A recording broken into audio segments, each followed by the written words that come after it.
Subscribe to our YouTube channel and press the bell icon to get the latest updates. I have with me today Leena Menghani. She is the Global IP Advisor for Doctors Without Borders. And she's also one of the, we would say, the advocates who had presented India's proposal on behalf of the Indian government at the WTO, which is the World Trade Organization, on the fact that how the TRIPS waiver, basically the waiver that India and South Africa had proposed on COVID vaccines to make it more accessible. Welcome to the print, Leena. Yeah, thank you for having me. Yeah. Thank you. So, Leena, we've heard the historic decision that the US had taken recently on how it is finally supporting the proposal to, waive off temporarily the IPR and patent rights on COVID vaccine. So, just to make it simple for our viewers and our readers, how will that make, how will it be easy for India now to access the COVID vaccines, which is, facing a huge shortage, and we are seeing the crisis that is going on right now?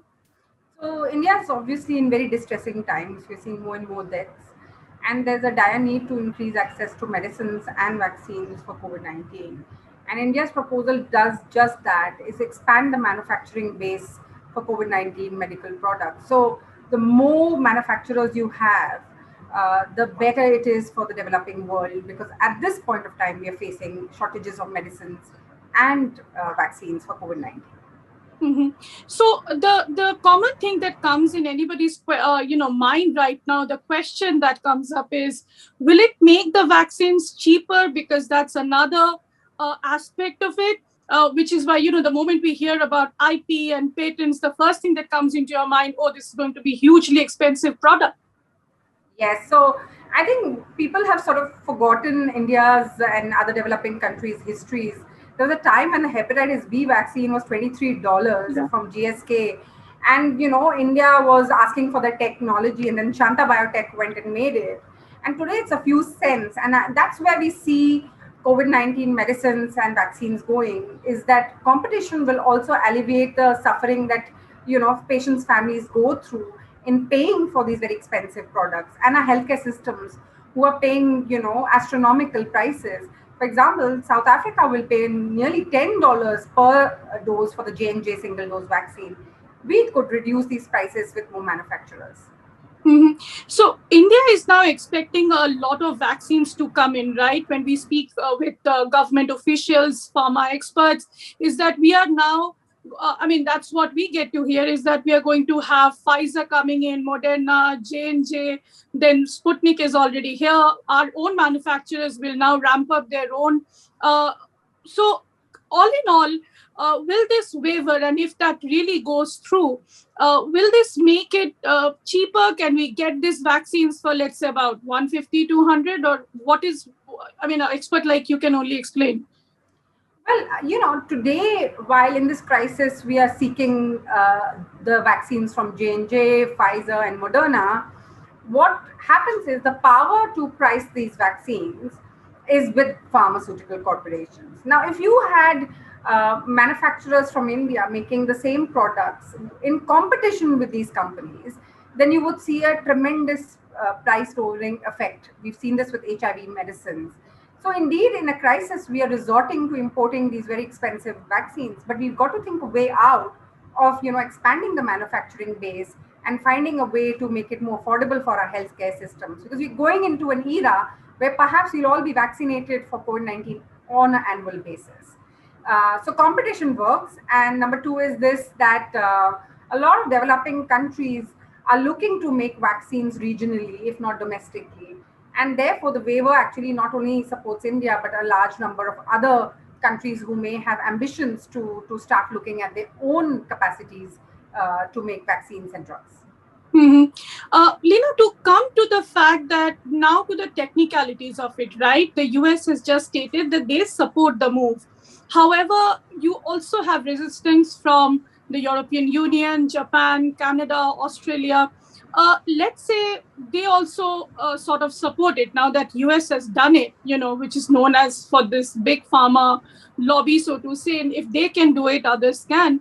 But my point is, will it now go through a round of negotiations? After negotiations, will it still delay the process? how soon can we see this actually taking place? We can see this happening in the next few months, particularly the next 3 months. And I think India will have to send in its best negotiators, and so will South Africa and others, because pharma is going to try and limit this waiver and water it down in the negotiations. For example, a lot of people are talking about the waiver in terms of just vaccines only. In the last couple of weeks, we've seen a tremendous running around of patients trying to get the newer COVID-19 drugs. So if these newer drugs start working, you can imagine the demand. And therefore, I think, they will try and water it down in terms of the length of the waiver, the scope of the waiver, only patents and not maybe data. And of course, try and limit the medical products that go into the waiver. So I think the big challenge going forth is withstanding pharma pressure at all levels, not only in the United States, but perhaps in India's own backyard. So that's really, brings me to the next question, that why do you think the pharma companies will be, giving away their profits so easily? Don't you think there'll be a backlash from their side as well? Well, I think in COVID-19, it is just plainly out there. The public has funded the development of these vaccines and products, Right. Clinical trials have been run by public hospitals. You've seen public labs contribute. You've seen India's own CDRI and other labs contribute in a big way for the development of drugs, for example. There's money being poured in both at the United States level, but also in all countries, Germany, for example, UK. So in a sense, it belongs to the people, and pharma cannot say that this belongs completely to us. It's unfair that our money actually leads to the R&D and they own the intellectual property on it. I think it's time to change the rules for COVID-19. That's interesting. And also, Leena, as simple as it sounds, do you really think that now that the US government has done it, and yes, the Biden administration really made a historic decision, do you think the European Union, so to say, they have such stiff IPR laws? We've seen what had happened with India when it did the compulsory licensing in just one case on the Novartis issue, basically. Yeah. Do you think even if they support, my first question is, will they support? And even if they support, are we seeing some riders coming with it? Of course, they will try and put conditions on the waiver. There's no doubt about it. But the US announcement will have a domino effect. I think particularly the kind of frightening scenes that have come out of India have sort of warned the world that, a country with such a vast manufacturing base is not able to meet its own need. And it's not going to be enough to just depend on a few manufacturing countries. That is why, for example, the WHO is setting up a few hubs for technology transfer. And the reason why today Dr. Tedros is championing regional production, because he knows that manufacturing countries in an emergency will reserve what is being produced for themselves, and we need a greater expansion. IP is not the only solution. We do need to share know-how, data, trade secrets, and perhaps work far more collaboratively than we have. But IP just lifts the chilling effect of getting people more interested, particularly regional manufacturers and small generic manufacturers into looking at COVID-19 more seriously. So Leena, now looking at another aspect of it, right? Since you also deal with that, and that is about India's vaccine exports, if not directly, but the multilateral obligations, right? So now, yes, of course, after coming under a lot of pressure and criticism, India has stopped its vaccine diplomacy, vaccine Maitri, which it is known as. But on the other hand, we also need to, look at the collateral damage, how some of the poorer countries will not be getting it from India. It's a temporary, I know they will resume again, but 1 to 2 months, we don't have it in the country. So how can we even export? So the point is, what happens to the South-South cooperation, right? To the vaccines let's say to the African countries who depend on us, some of the neighborhood countries who depend on us. Well, we might say that we have China for them, but do you see this space going out to China in a big way? And what happens to the African countries? Because then there will be an outbreak of the pandemic there as well. So I think what has been very interesting is the kind of patience and solidarity the rest of the developing world has shown towards India, recognizing that we are going through a tremendous humanitarian crisis and have shortages ourselves, and therefore have not gone out fully to criticize us. But the reality is, the writing is on the wall that, exclusive licensing, where you have single manufacturers, and India itself, there was so much euphoria with the Oxford, AstraZeneca, and Serum Institute deal. There's euphoria about the biological J&J deal. I would say, we have to reserve a euphoria for the real breakthroughs.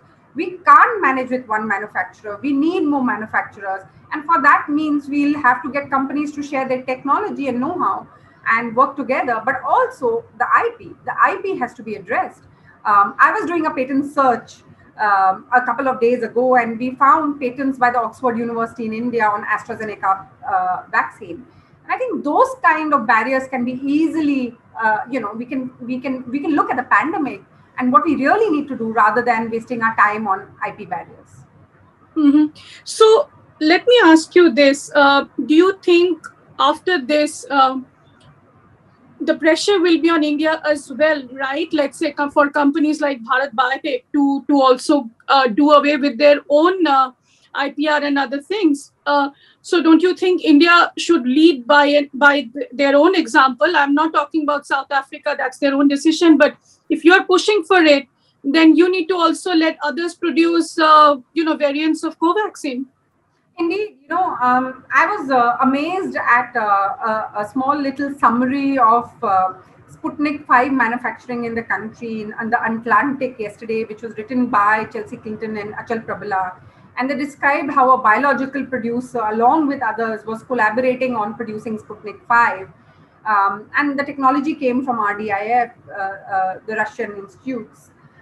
So I think India should actually do precisely the same. If we have the technology, we have the IP, we should share it with other countries who are interested in making a COVID-19 vaccine. I think it will win more hearts, if not more. I would say, we could save more lives by being more collaborative in the pandemic. What I did notice about Covaxin was that already the technology was being transferred to the public sector in India and a couple of other companies, which is very, very positive. This did not happen with Covishield, has not happened with the J&J single dose vaccine. So some positives and still more to do, I would say, with Covaxin and Bharat Sure. Biotech. So it won't be, So it won't be that easy, just because the US has supported, as if everything is going to be smooth right now.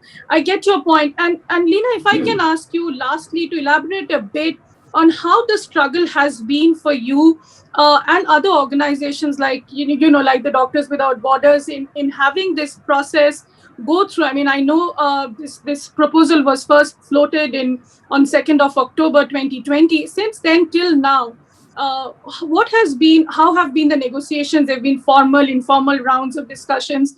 Probably now the text-based talks, the negotiations will start.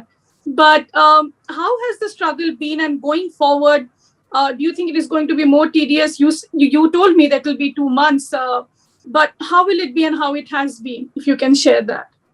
What it has been is a reminder of the AIDS epidemic, the late 90s and early 2000s, where, antiretrovirals were available in the West and saving lives. And, you saw millions of people lose their lives in the developing world. And it just brought back those horrific memories of, sort of writing wills for people. I'm a lawyer, I did legal aid in those times. And I think this time around, a lot of us in the movement that works on access to drugs and vaccines decided that we really need to look for real solutions. We've challenged patterns country by country, but that's not enough in a pandemic. And I think the fact that the movement came together, and along with that, we got such massive support in the form of the people's vaccine, for example, was tremendous. So big pharma may have, sort of resisted this at the United States, but people were reaching out to Biden all the time. I saw the nurses' unions reach out. I saw US unions reach out. I saw UK groups reach out.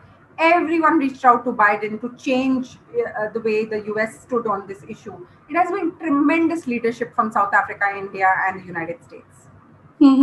So, Lena, my last question to you will be, if you see this from a layman's perspective, it may not really reduce the prices as much, but it will definitely increase the access that people will get for vaccines. Can I say that? Because that's what is needed right now. Yes, affordability is also an issue for countries like India, South Africa, and many others. But at least for now, for the common man to understand that this is going to increase at least the accessibility aspect of it. Absolutely, and not just vaccines. I'm looking at drugs. On a daily Right. basis. Medical devices. And medical devices. People are calling us on a daily basis, asking us for certain patented drugs that are being used in COVID-19, and they're paying astronomical prices for it. And we have to find solutions to those problems. And I think this is a tryst with destiny. Everyone said that we couldn't make HIV medicines, and then we can't make the hepatitis B vaccine, and forget about the pneumonia vaccine. Every time India has proved the West wrong on our technical capacity. It's really very clear that not only just India, I think Bangladesh, there are companies in Bangladesh who could do this as well. Bangladesh has a growing crisis on COVID-19. And this is what I really feel, that people in the developing world, we talk about Black Lives Matter. We talk about, issues about racism and discrimination. But then why don't we talk about the fact that the technology is solely in Western hands, and we are starving for the vaccines and drugs that we need for COVID-19? And I think that's the note I would strike, that, I totally believe that countries like India, I do have the technical capacity to produce the vaccines and drugs and make a difference to the COVID-19 pandemic. Even though we are waiting at the moment for the Pfizer and Moderna and J&J vaccines, I have no doubt that we as developing countries will crack that technology given to us. Sure. Well, thank you, Leena. Thank you so much for talking to the print and making it easier for us to understand. Thank Please you so take much care. for her. You too. Thank you so much.